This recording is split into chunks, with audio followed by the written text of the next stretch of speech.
Perspectives on the News is produced by the Interreligious Council of Lynn County, which is solely responsible for its content. The views and opinions expressed on this program do not necessarily reflect those of the staff and management of KCRG TV9.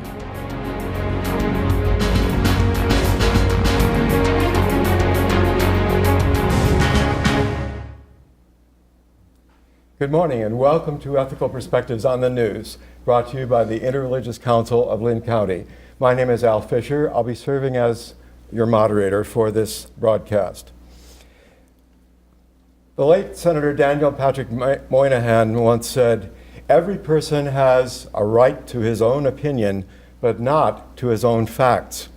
And yet, both politicians and the public in this country appear to disagree vehemently among themselves about which news sources are factual, that is, based on convincing and verifiable evidence, and which are fake news, and how one can go about making those distinctions.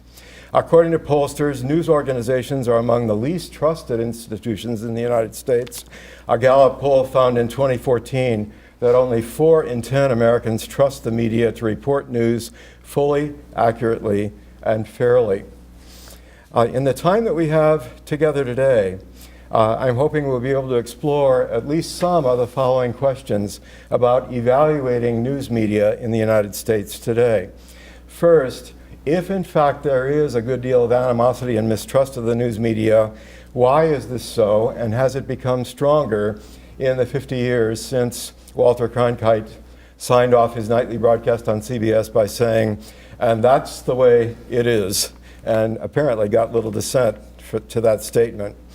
Also, why at a time when we are marinated in news, do Americans seem to know less factually about the news than they did before? Also, why have news outlets become apparently so much more ideologically based or focused, that is, into ideological silos of conservative or liberal? And why, as consumers of news, do we seem to gravitate more and more to media that will tell us what we want to hear, that will confirm our own pre-existing opinions? Also, as consumers of media, how can we agitate for more substantive coverage of the news? It was often alleged during the presidential campaign last year that this was an issueless campaign, when in fact Secretary Clinton on several occasions developed very thoughtful kinds of programs on key issues like mental health that went relatively uncovered. Is there a way for us as citizens to try to prod our media to offer more substance in the news? Here with us today to explore these questions are first Steve Berry, who is co-founder of the Iowa Center for Public Affairs Journalism. Thank you for joining us. Second, Jennifer Hemmingsen, who is the opinion page editor of the Cedar Rapids Gazette. And finally, Frank Durham, who is a professor of journalism and mass communications. This is quite a bewildering and broad array of questions, so you can start wherever you wish. But there is a tendency, I think, in American society today to be highly critical of the media, though many Americans would say most of the media are bad, but the medium I watch or the newspaper I read is really quite good. If in fact there is great public distrust of the media, has that gotten worse over time? And if so, what are some of the ways that that can be explained? Well, I'll take a shot at that. The media has been a target of criticism during all of my 45 years in journalism, and part of that is the fact that the messenger of bad tidings gets the punishment. And more recently, I think it's gotten worse and it's gotten more concerning because just in the last couple of years there has been virtually an all-out assault on journalism, and this assault is waged at the highest levels of government now. But I think another part of the problem is the term media. I personally, as the founder of iowawatch.org, find it offensive to be associated with media like Breitbart, InfoWars, and even some, to a large extent, Fox News. I am a reporter. My organization is an organization of reporters. We go out and we research and we do hard work. We read city council budgets. We do shoe leather reporting. We knock on doors, and our main mission is just simply to understand what's going on and then to report that to the people. We have no agenda. These other so-called media do. So I think we need to quit using the term media, and when we're talking about reporting, let's call it reporting and writing. When we're talking about opinions, let's talk about opinions. When we're talking about fake news organizations that put out fake news for monetary gain, let's talk about that. When we're talking about broadcasting, let's talk about broadcast news. That's a different form of journalism than newspaper journalism. So we need to quit using that broad general term. Okay. I think Steve brings up a really great point, and that is that there are different types of media that have different standards, different expectations. Even within broadcast, your cable news channels are not the same as your network news channels, and you see a lot of this sort of conflation of news and analysis and opinion on some of these channels, or on some of these sort of websites, or some of these niche print publications that are, they are partisan, even if they say that they're not. And those need to be kind of considered separately. I think it's healthy to be skeptical of journalists. I think that's important. We are an industry that's skeptical of everybody, so it wouldn't be fair if we said, no, just trust everything we say and don't look behind the curtain. And we don't license journalists, so anybody can call himself or herself a journalist, and I think that's also better than giving a little journalism card that says that you're a real reporter working for a real organization. But that puts a big burden on the audience. You need to know who's getting paid for what, what their mission is, what their purpose is, and how they're doing the work that they do. I mean, that's something that the audience has to take on itself, or you get this kind of blanket mistrust that is really unhealthy for a self-governing republic. Frank? I've always thought that journalism was a kind of paradoxical practice, because if a reporter does her job, she presents some conflicting view to the reader. And so rearranging the world is what the news does every day. And when we deal increasingly in terms not of cognition but belief, many Americans mistrust the news because it challenges what they know about the world or what they think they know about the world. And on a good day, that's what journalism is for, is to tell us something that we didn't know, to a variation in the patterns of reality that we experience. And so I'm not sure that reporters are working to be popular as much as they're working to be right. That's true. Okay. Well, the degree of hostility sometimes is something I'm taken aback on. I know there has been a tendency for Americans to be skeptical, even cynical, about institutions more or less across the board, whether it be education or politics. I remember a national survey in 1964 in which Americans were asked, can you trust politicians to do the right thing most of the time? More than 75% agreed. 10 years later, in 1974, that was down below 25%. So that could be attributed to Watergate, to Vietnam, and so forth. And yet, as one of the first of the baby boomers, it always seemed to me what journalists did during that time was genuinely heroic. That is the publication of the Pentagon Papers, the strong questioning of why we were in Vietnam.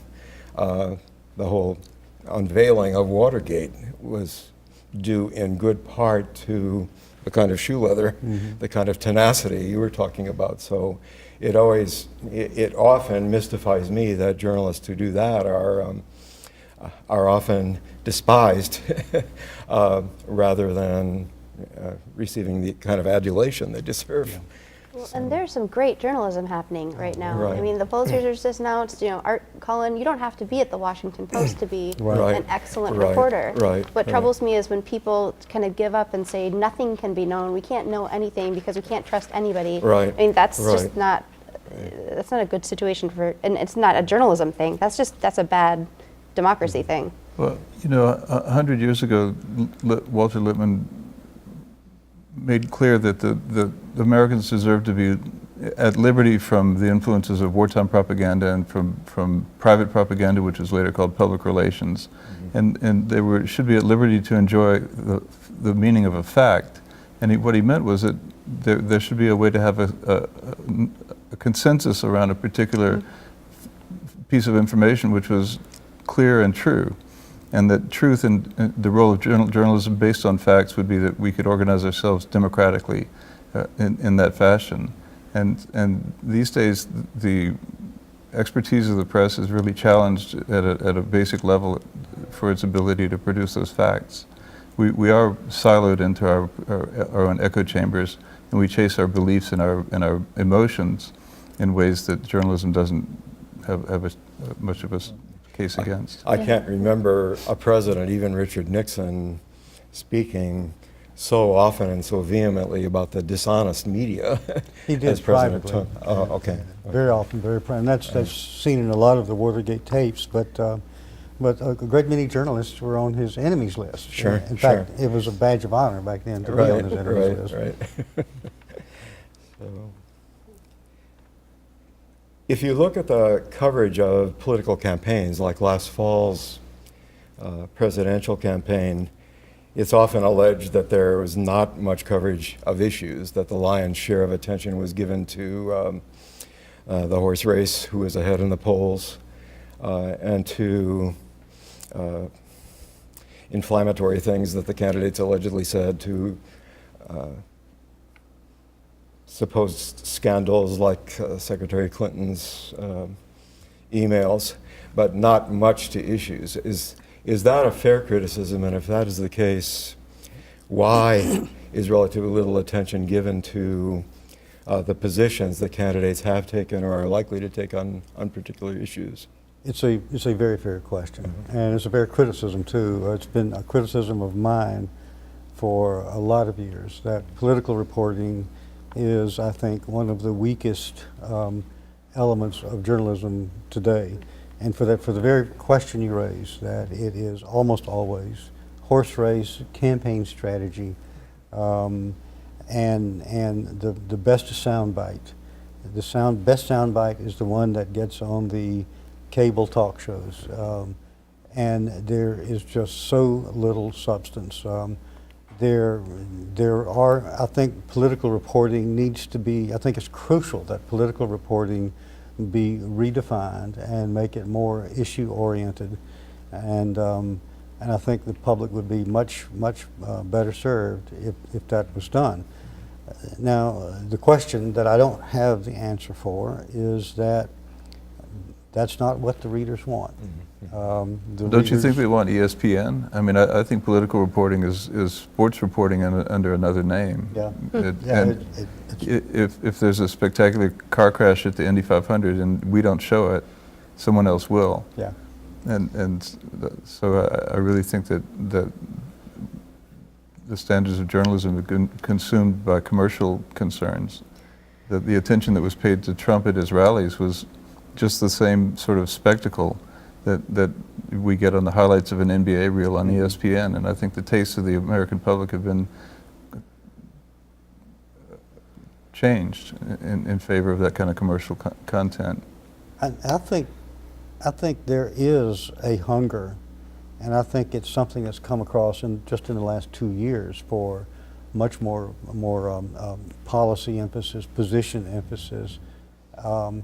It needs, don't get me wrong, those stories are done. The New York Times and the Washington Post will do these long takeouts on analyzing the very issues, but it's not the political reporters who do that, it's other reporters. And then those long pieces are forgotten. They're in the archives, you can find them on Times Topics anytime you want to go look for them, and they're there.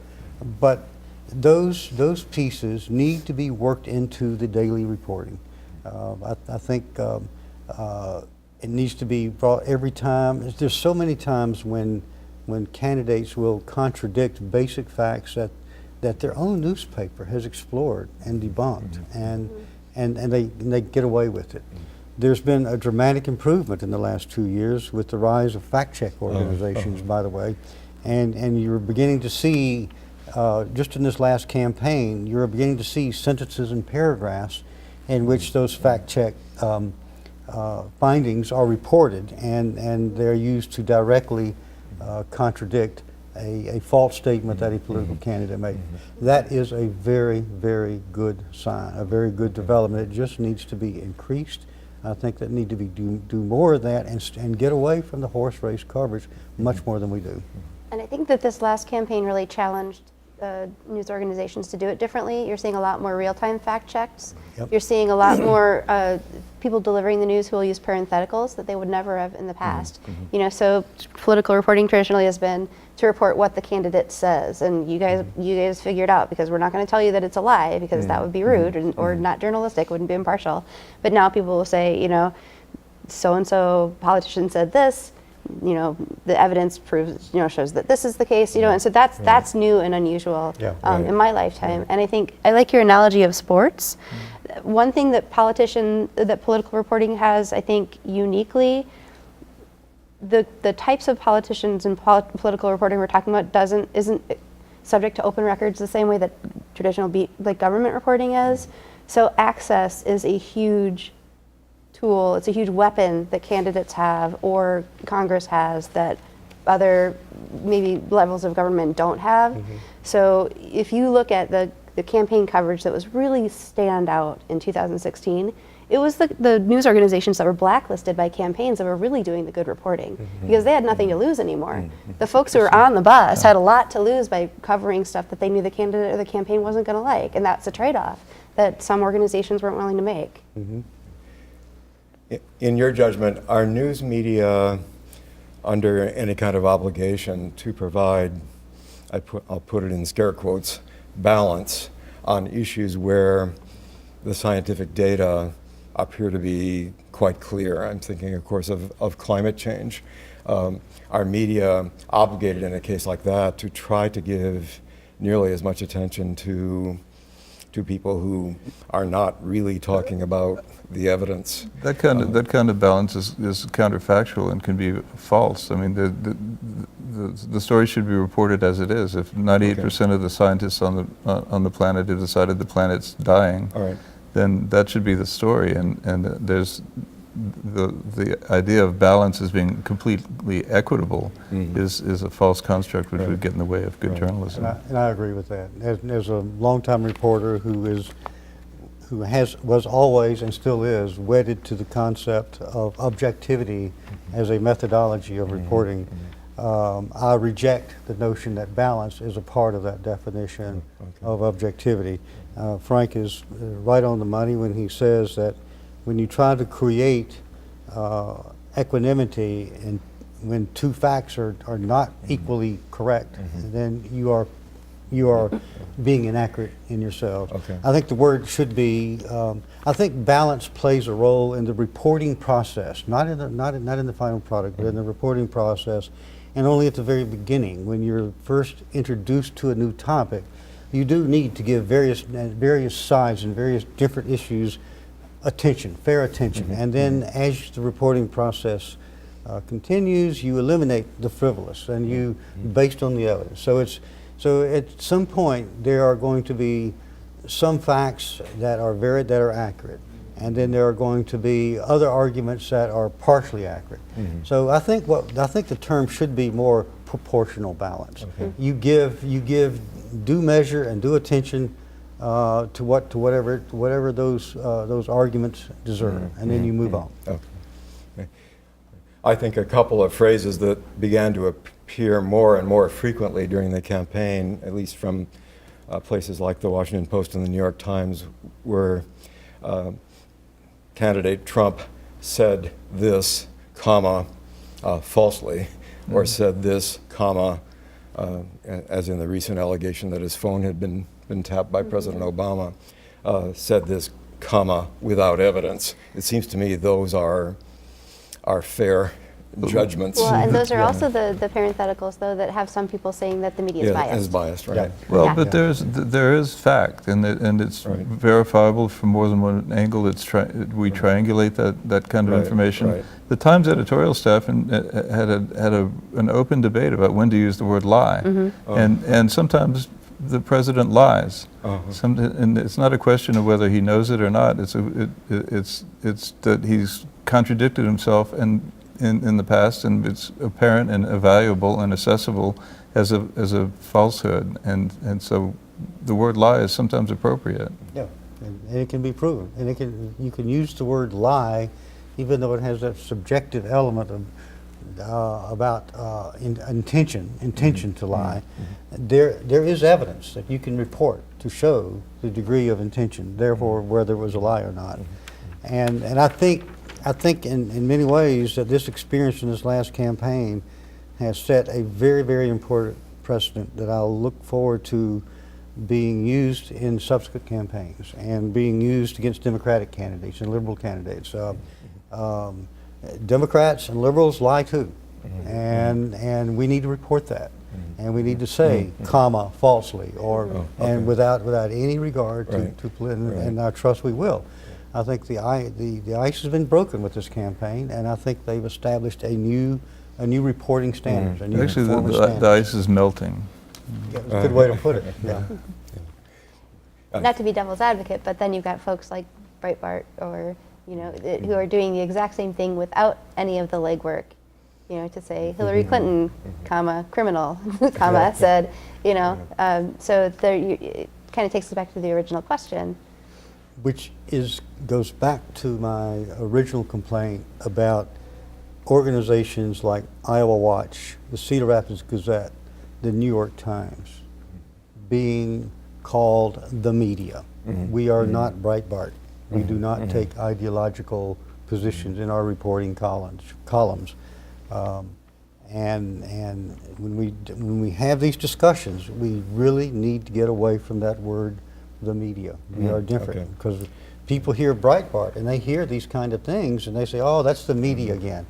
And then when the New York Times says something, oh, that's the media. You can't trust the media. And they're maybe thinking about something entirely different. Your reputation is made by those you associate with, and I do not want to be associated with Breitbart or InfoWars or any of those other types of organizations.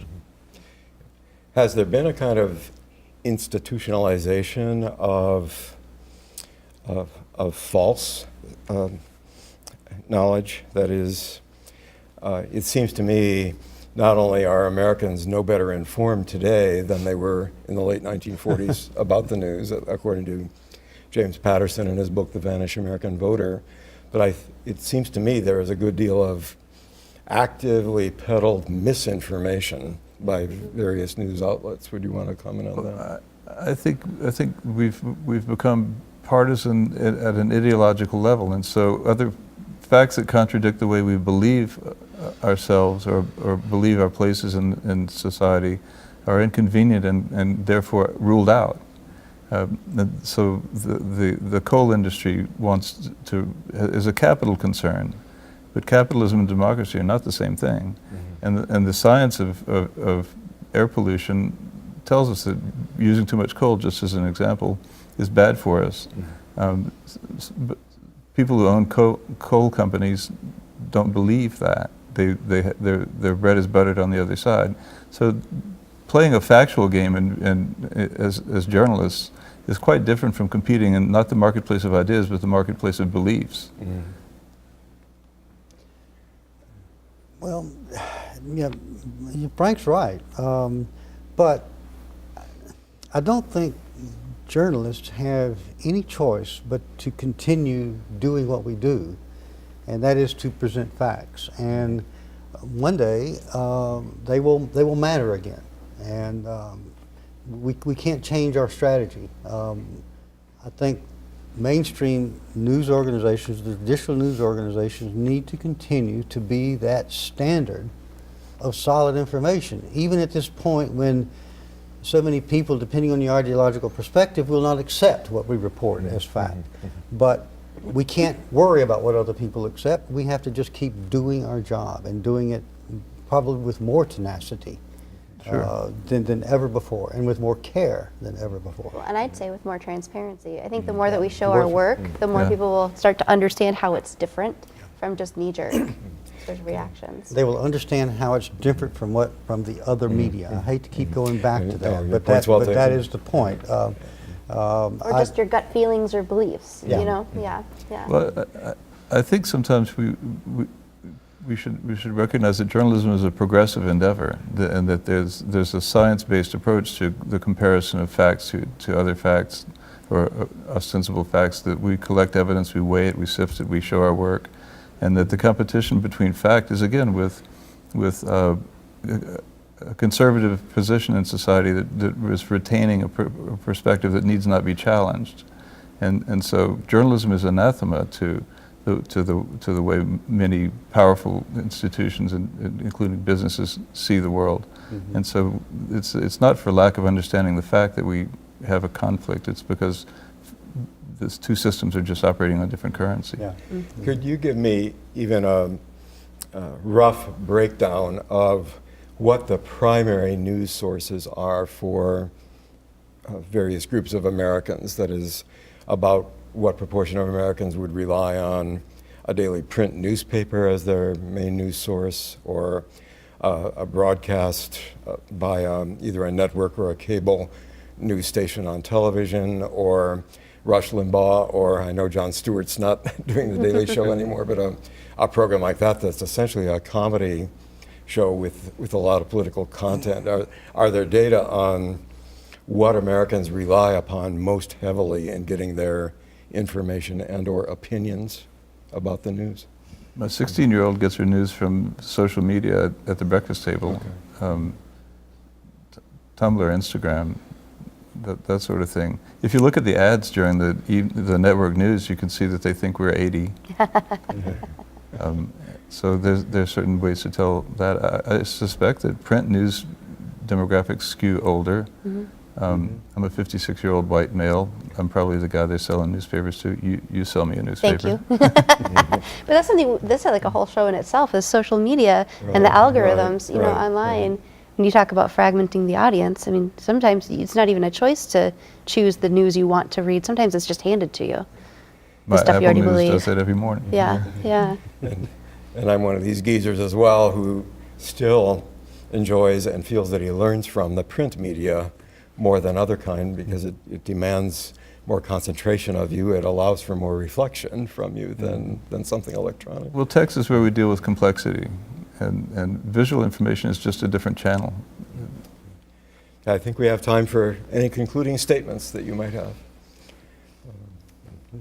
Are there things that other nations do to make a better kind of news more available to their citizens, or things they do worse? Or if you just want to make a closing statement rather than address that, that's fine. Well, journalism counts. I'm actually really optimistic about where we're at right now. More people are paying attention, especially politically, than have in the Subscriptions past. are up. More people are paying attention. More people are asking these kinds of questions. So we don't know the answer right now, but the fact that we're paying attention to it gives me a lot of hope. And I've read some commentary by some of the people who run these fact-check organizations like PolitiFact, and they are amazed at the amount of readership they get and the amount of contribution. That's encouraging. Right. That shows people do care. They want to know Okay. when news is accurate and when it's not. Thank you very much for your lucid, informative comments. Thank you for joining us on Ethical Perspectives on the News.